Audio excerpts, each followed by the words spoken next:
Estamos no ar! Você acompanha tudo sobre o esporte a motor no Brasil e no mundo aqui no motorsport.com. E hoje, pela primeira vez, eu vou conversar com um cara que é nota 10, foi grande piloto, é piloto, não existe ex-piloto, é um grande piloto, representou o Brasil na Fórmula 1 e hoje ocupa uma das funções mais importantes dentro da FIA, quando se diz respeito aos comissários, ali, aqueles que definem ali o destino de algumas provas. Ele está vendo tudo ali, também toma as suas atitudes. E eu estou falando de Henrique Bernoldi, que o Conrado já pode colocar aqui na tela para bater um papo com a gente. Henrique, eu quero primeiro agradecer muito. Eu sei que você está numa fuso horário ainda, está na correria pós-GP da Arábia Saudita e tirou um tempinho para bater um papo com a gente. Eu quero agradecer primeiramente e até para explicar para a galera, né, quem acha que você só ainda está só pilotando, mas queria saber como começou isso, como que você estreou, né, dentro dessa função de comissário da FIA e há quanto tempo você está nessa. Muito obrigado, mais uma vez a palavra é sua. Oi, Eric, tudo bom? Obrigado por me convidar, é sempre um prazer estar aqui, falar com vocês, falar de corrida. Então, realmente eu não corro mais, né, como vocês sabem, já faz um tempinho. Eu trabalho na FIA entre 6 e 7 corridas na Fórmula 1, como comissário, chama comissário piloto, né, driver advisor, que eles chamam. Cheguei anteontem da Arábia Saudita, onde teve uma corrida um pouco polêmica no fim. E pois é, e a primeira corrida que eu fiz, que eu fui convidado a fazer, eu comecei em 2019 fiz algumas corridas, fiz 3 corridas na Fórmula E. E em uma delas eu estava o Michael Masi como diretor, como chairman da corrida, e eu tive um bom relacionamento com ele. A gente teve uma corrida muito complicada, muita batida na Fórmula E, sabe como que é, né? Então a gente ficou até 1h30 da manhã na pista. Eu tive um bom relacionamento com ele e em 2021 ele acabou me convidando para ir em Baku, para ser a primeira vez trabalhar na Fórmula 1. E eu aceitei, acho legal. As viagens são bem longas, mas porque eu moro na Califórnia, né? Como você mesmo falou, agora são 10 da manhã para mim. Então, eu comecei fazendo esse trabalho com a FIA em 2021, na corrida de Baku, do Azerbaijão. E ali, exatamente o que você faz na sala, né? Você aponta ali alguma coisa, você que canta a primeira pedra, ou que tipo de função você tem ali numa corrida? Não necessariamente no fim de semana, assim, acho que as funções elas são estendidas também nos treinos, no quali e tal, mas o que exatamente você faz ali? Bom, o meu trabalho começa já na sexta, né? A maioria das pistas eu corri. Tipo, a Arábia Saudita, óbvio, não. O Azerbaijão, não. Então, na sexta-feira, antes de começar a Fórmula 1 andar, antes do primeiro treino, eu pego o carro, geralmente um carro lá que a FIA tem, e faço a inspeção da pista, a vistoria da pista. O diretor de prova faz isso na quinta-feira, andando a pé, e eu faço isso andando com o carro. Eu levo o chairman da corrida também comigo, e a gente faz uma inspeção, usa a zebra, passa por cima da zebra, vê que está tudo certo. Geralmente a FIA faz um trabalho super bom. As pistas para a Fórmula 1 são excelentes, então não tem queixa nenhuma. Eu faço a inspeção da pista antes que os carros andem. Eu fico ali na sala. Na minha frente eu tenho um aparelho que eu posso escutar todas as conversas de qualquer piloto com o box. Eu tenho várias câmeras, eu tenho um laptop que diz qual pneu que está usando, eu tenho o tempo que cada um ficou no box. Por incrível que pareça, a gente tem acesso a muita informação, não é só a câmera. Tem câmera por todos os lados da pista. Tem um cara que está ali apenas para, se eu quiser replay de alguma manobra, se eu quiser ver alguma coisa, ele já coloca em uma das diversas telas que a gente tem.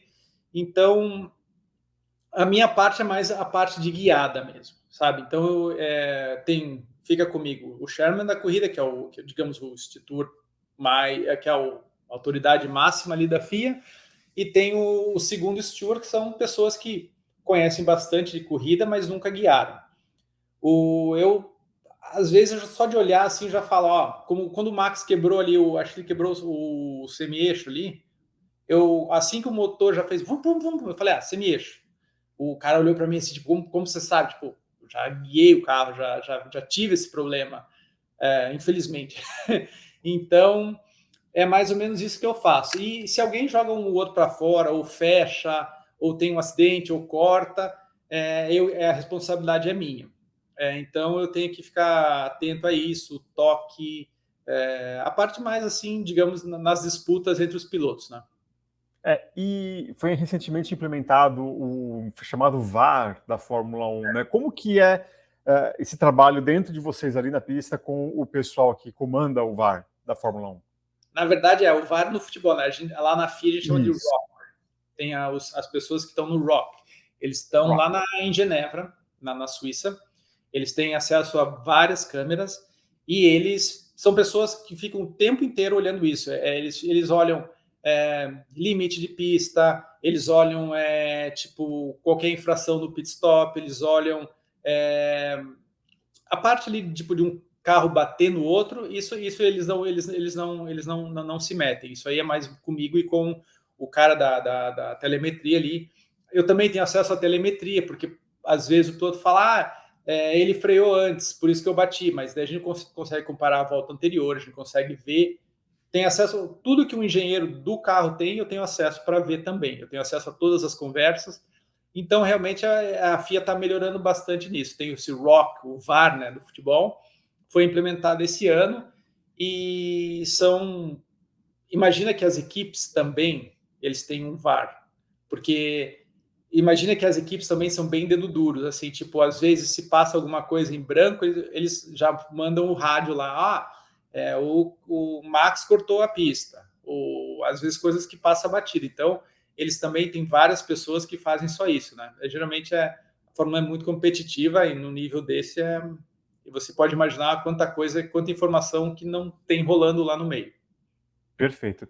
E você mesmo colocou que você tem um bom relacionamento com o Michael Masi, né, e começou justamente na Fórmula 1 num ano que foi explosivo, né, e acabou realmente incluindo o final, que acabou depois tirando o Michael Masi dessa função dele na Fórmula 1.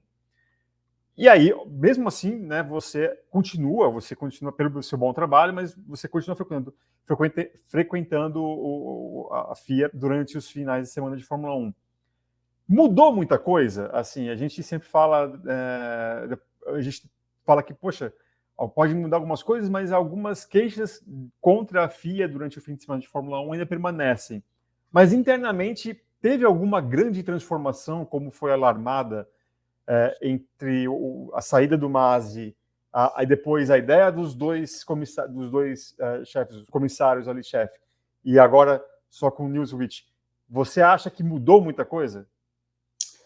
Eu acho que mudou um pouco o jeito. O Michael acho que tem um caráter bastante diferente do Nils. O Nils é alemão, o Michael é australiano, descendente italiano.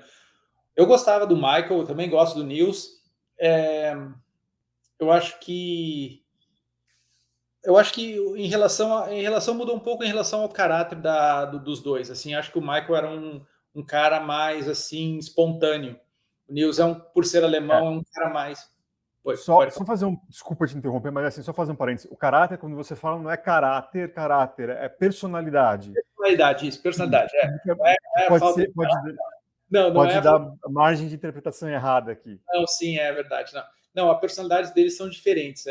O Nils é um alemão mesmo, que faz tudo sobre o regulamento. O Michael era um cara mais assim, digamos, mais que improvisava, né? Tanto que a decisão lá foi bem improvisada, né? Na última corrida, eu não estava lá, eu não era o piloto comissário naquela corrida, era o David Warwick, é verdade. Mas às vezes também se pega a bucha, né? Às vezes também eu estava em outras que algumas decisões todo mundo reclama, e normalmente quando tem decisões que são muito assim polêmicas, que que tem muita publicidade na internet, no Instagram, na mídia. A gente tem reuniões depois e a gente mesmo analisa. E temos reuniões em quais vêm os chefes de equipes participam, os pilotos também são convidados a participarem. Eu participe, nunca vêm, mas os chefes de equipes vêm, e geralmente acaba sendo, foi na emoção, a gente reclamou, mas acaba geralmente sendo uma decisão correta. Muitas das decisões também tomadas são porque as equipes querem. Com o teto do orçamento, eles não querem carro batido, porque eles acabam gastando dinheiro em vez de desenvolver o carro, eles têm que reparar um carro. Então, sabe, meio que às vezes fica sendo uma faca de dois gumes, entende? Entendi. E agora, assim, a gente sabe que vocês da FIA, vocês da FIA, hein? Vocês da FIA têm uma série de restrições em falar para a imprensa em relação ao que aconteceu da corrida, mas a gente vai perguntar aqui aquilo que você puder falar, claro. Maravilha. Aquilo que você não puder falar, a gente respeita. A última coisa que a gente quer tirar Henrique Bernoldi das corridas por nossa causa. Mas eu vou ter que perguntar, a princípio, já com um lance polêmico do safety car do Lance Stroll, né? Porque muita gente observou que ali havia uma agulha, né? Que em tese o resgate do carro, a saída do carro seria algo rápido e talvez não necessitasse o uso do safety car normal, né? Muita gente falando, podia ser ou um virtual ou mesmo deixar a corrida ali na bandeira amarela, que não teria problema. Como que você viu aquilo, se você puder falar, obviamente, se realmente era realmente inevitável um safety car comum naquele lance? Olha, o regulamento diz se vai entrar algum bandeirinha na pista para fazer o resgate do carro, eles devem pôr o safety car. Esse é o que diz o regulamento. A interpretação é toda do diretor de prova. Para vocês saberem mais ou menos como funciona, se o safety car é colocado, isso não chega para a gente. A gente dá qualquer decisão que diz, os comissários estão analisando, ela vem para nós apenas se o diretor de prova passa para a gente. Se ele toma uma decisão imediata, essa decisão nem chega na gente. A gente nunca fala, tipo, como comissário, nunca fala, coloca o safety car. Certo. Não é parte do nosso trabalho. Isso é inteiramente decisão do diretor de prova. Qualquer coisa que a gente que a gente julga, também tem que vir dele. Como, digamos, um cara bateu, deu um totó e jogou o outro para fora. Se ele não passa para a gente pode olhar e falar, aconteceu isso.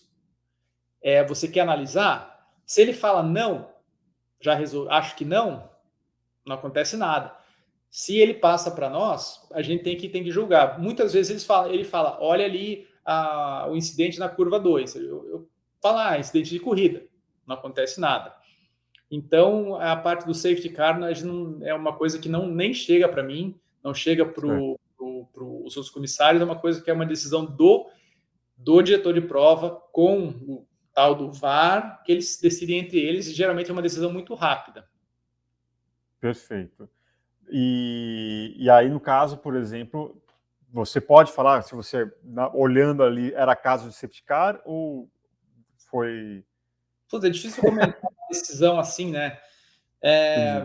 Sabe, tipo, tem muita...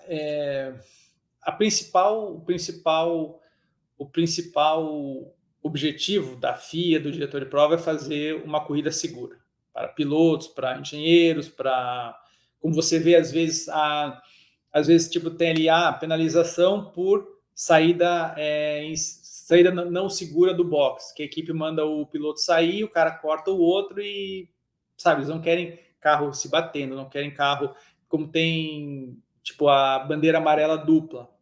A gente pega bastante nisso, não quer que ninguém melhore o tempo. Então, geralmente são decisões pela segurança. Se ele acertou ou não, é difícil falar, né? Sabe que é difícil às vezes, a gente agradar todo mundo, sabe? Às vezes tem as equipes que querem, eu quero que você penalize porque a gente não quer ter carro batido. Daí você penaliza a equipe e o cara fala, por quê? Sabe? Com certeza quem entrou no pit stop naquela volta gostou. Não vai falar, não, estava certa a decisão. Quem passou Sim. uma volta a mais, não. É difícil, sabe, agradar, é difícil falar foi certo, foi errado. Isso é uma questão de corrida, corrida é imprevisível, nunca vai conseguir agradar todo mundo. Eu acho legal, né, Henrique, que do lado de fora tem gente que tem certeza que a FIA vai lá e persegue alguém ali, um piloto X. Verdade. É impressionante. A certeza me assusta, mas é impressionante.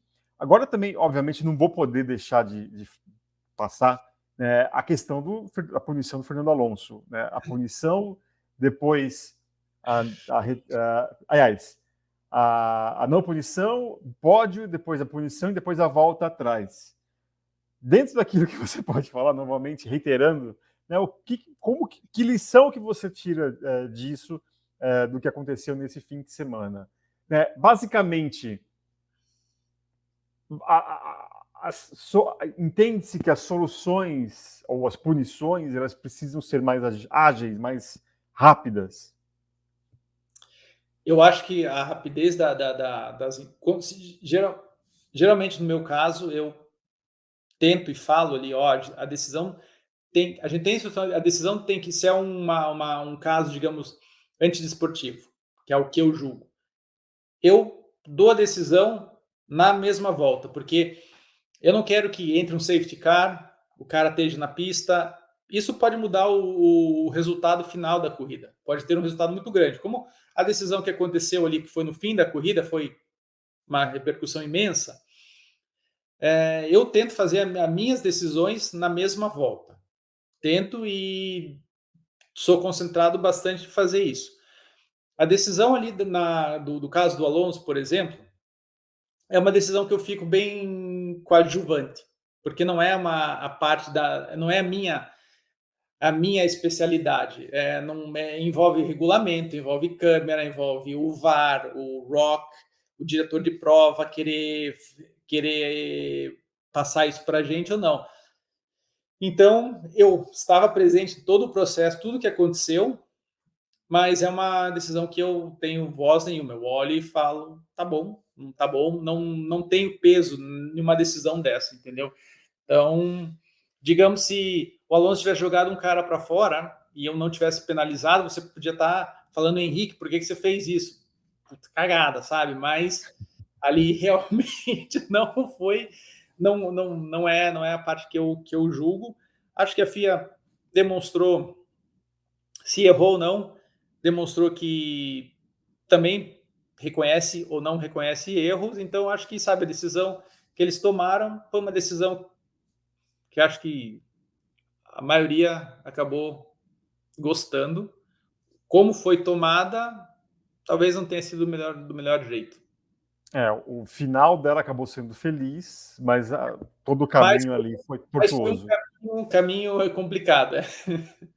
E você falou bem essa questão do resultado, né? Você, Henrique, tem ali, tenta fazer o mais rápido possível, justamente porque depois algo pode ser mudado. O resultado pode ser, a gente estava discutindo isso nos nossos programas aqui, a demora ela acaba interferindo no resultado também. Muito.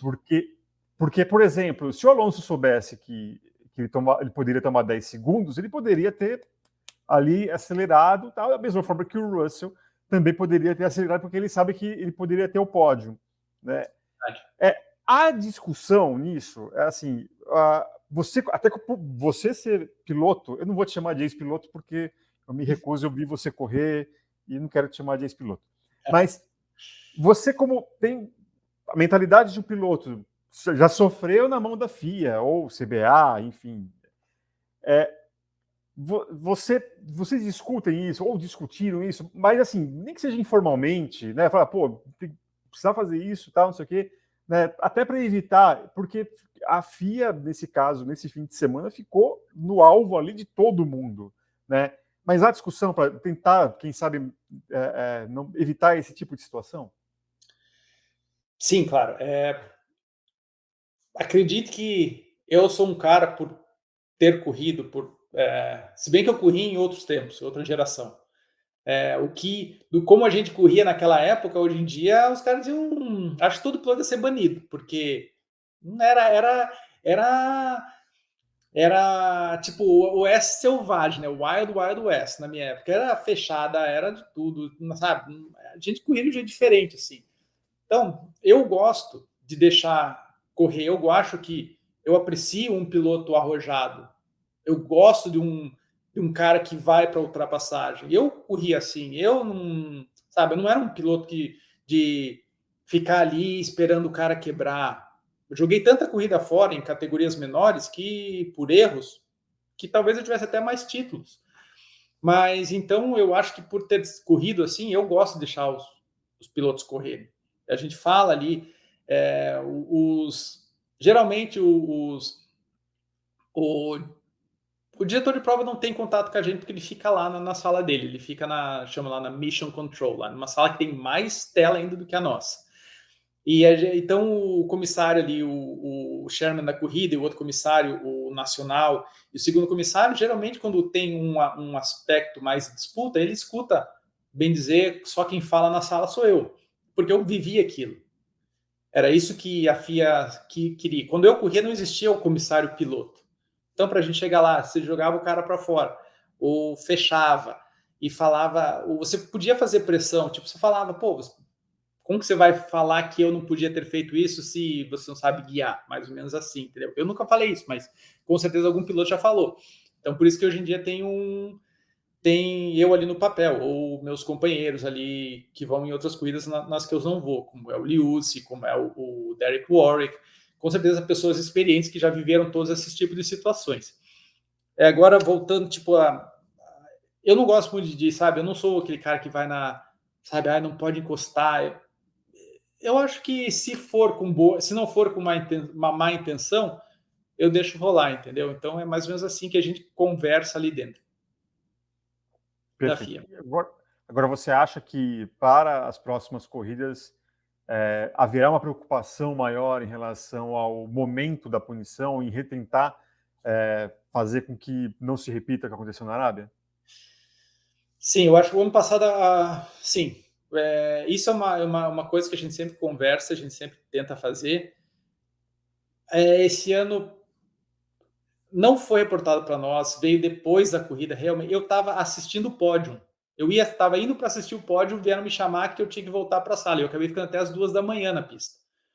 Nossa Senhora. Então, sabe, tipo, quando acabou a corrida, eu olhei para os meus companheiros ali e falei assim: a gente não chamou um piloto, a gente não teve que punir, a gente não teve que não fez nada. Tipo, não fez nada. E ele falou: pois é, que legal, não sei o que, não aconteceu nada. De repente eu tô indo assistir o pódio, me chamam para eu voltar lá para a sala e tem tudo aquilo acontecendo.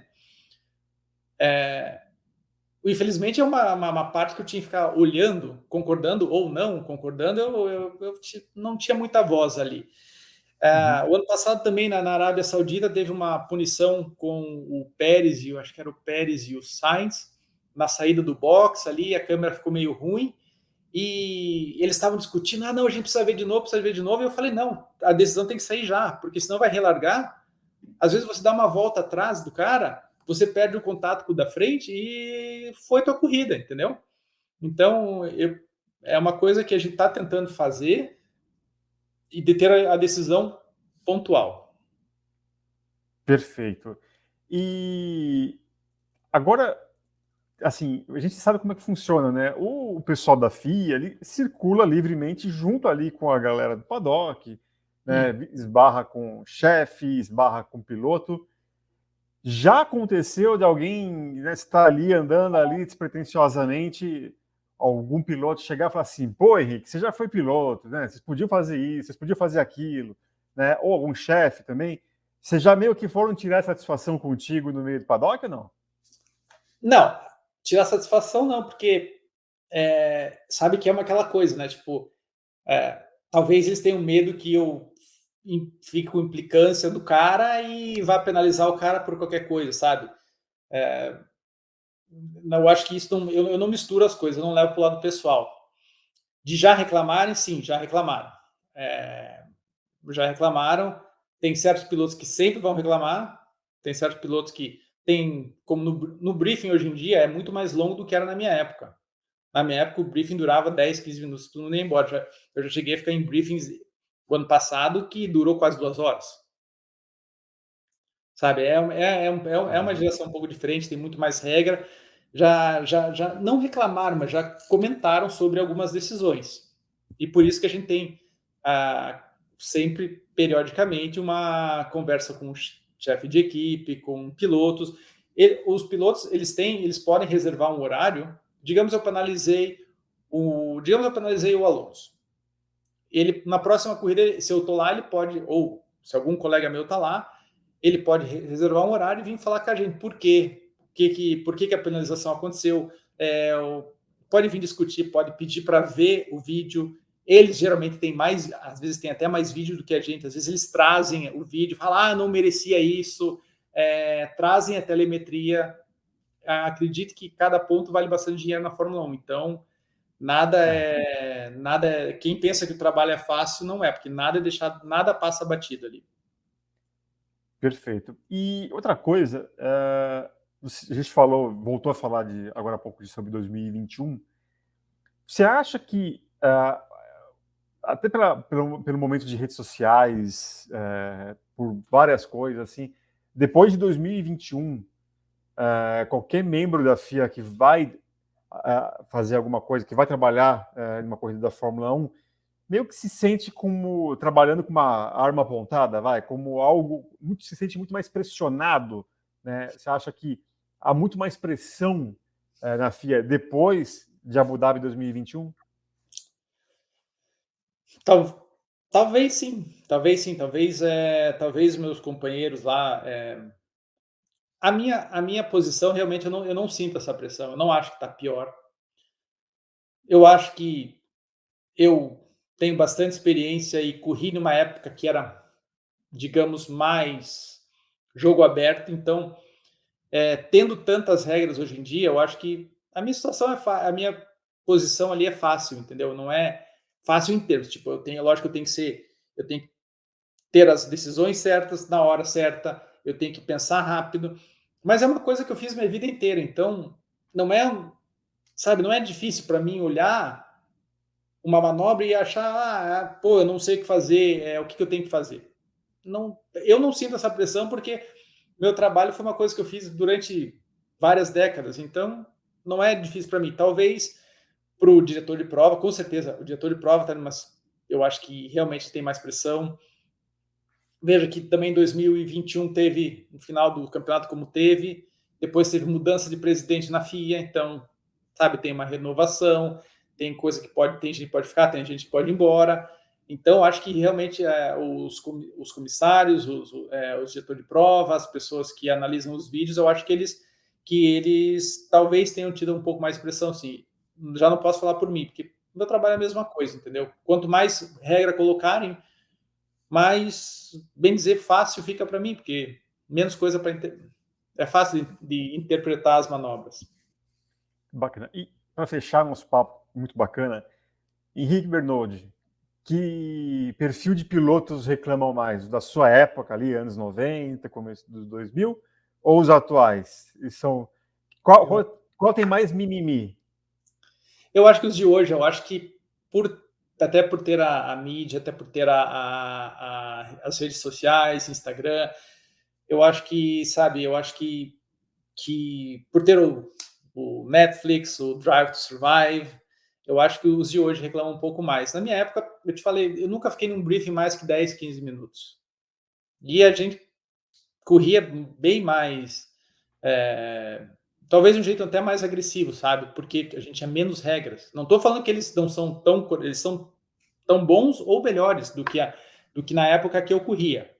Não estou falando da capacidade, do talento, da agressividade. Eu acho que eles são mais restritos.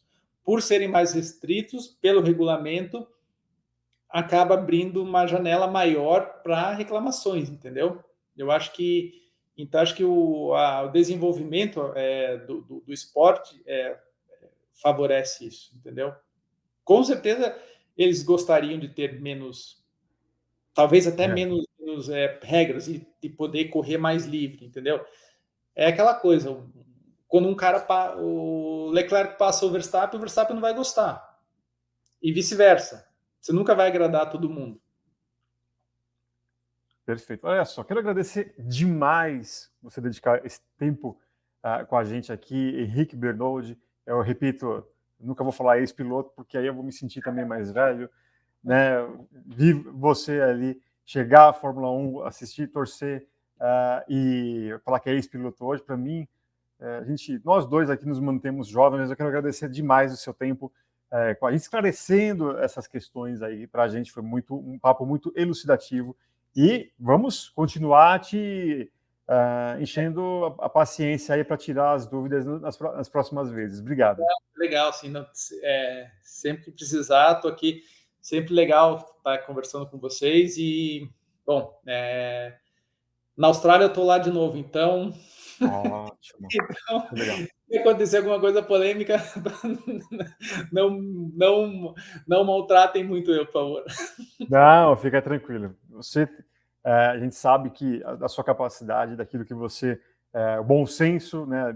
Obviamente, são várias pessoas, os pilotos também às vezes não ajudam, né? Tipo, né, toma alguma atitude impensada, vai lá, vira polêmica e de repente é um se colocando contra o outro. Mas quero agradecer muito a sua presença, Henrique, e lembrar ao pessoal que está acompanhando a gente, que você pode acompanhar o motorsport.com nas nossas redes sociais. Estamos nas principais delas, né? No Instagram, Facebook, Twitter, TikTok. Além aqui do YouTube, você também pode fazer já a sua inscrição, ative as notificações, dê like nos nossos vídeos e também considere fazer parte do nosso clube de membros, além do que você também pode ouvir o nosso podcast, né? Esse papo, por exemplo, que eu estou tendo aqui com o Henrique Bernoldi, estará também no nosso podcast muito em breve. Ouça também por lá. Além de baixar o aplicativo do motorsport.com, você vai ter o motorsport.com em suas mãos, independentemente do sistema, seja o iOS ou o Android.